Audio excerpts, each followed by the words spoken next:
La voix est un peu hésitante, les gestes encore imprécis. Ils sont en tout plus de 300 jeunes venus du sud-ouest de la France pour suivre ici, en Dordogne, la PMG, la programmation militaire gendarmerie. Une formation spéciale très intensive sur 15 jours pendant leurs vacances pour apprendre les bases du métier de gendarme. Chaque année, ça prend un essor sans précédent puisqu'on refuse beaucoup de candidatures. Les jeunes notamment, on s'aperçoit qu'ils ont besoin d'un cadre. Alors, cadre qu'ils ont à la maison, certes, mais peut-être pas l'attendu qu'ils espéraient. Loin d'être des vacances, ici c'est la discipline militaire. Lever 5 heures du matin, tâches ménagères, entraînement sportif, apprentissage de la vie en peloton. Pas toujours simple pour des jeunes qui sortent pour certains tout juste du lycée.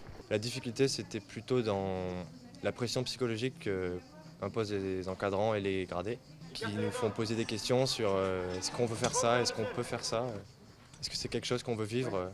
L'incontournable, la découverte des armes, de leurs usages et surtout des mesures de sécurité pour s'en servir.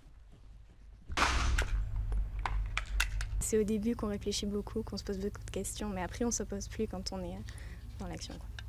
Le diplôme en poche, ces jeunes viennent grossir les rangs des quelques 26 000 réservistes de la gendarmerie.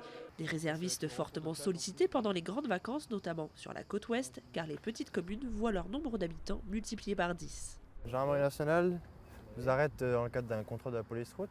Est-ce que vous pouvez me passer les papiers du véhicule? Julien a aussitôt été affecté à Carcan en Gironde dans une unité temporaire pour l'été. Épaulé par des gendarmes de l'active et des réservistes confirmés, il a en charge la surveillance des vacanciers.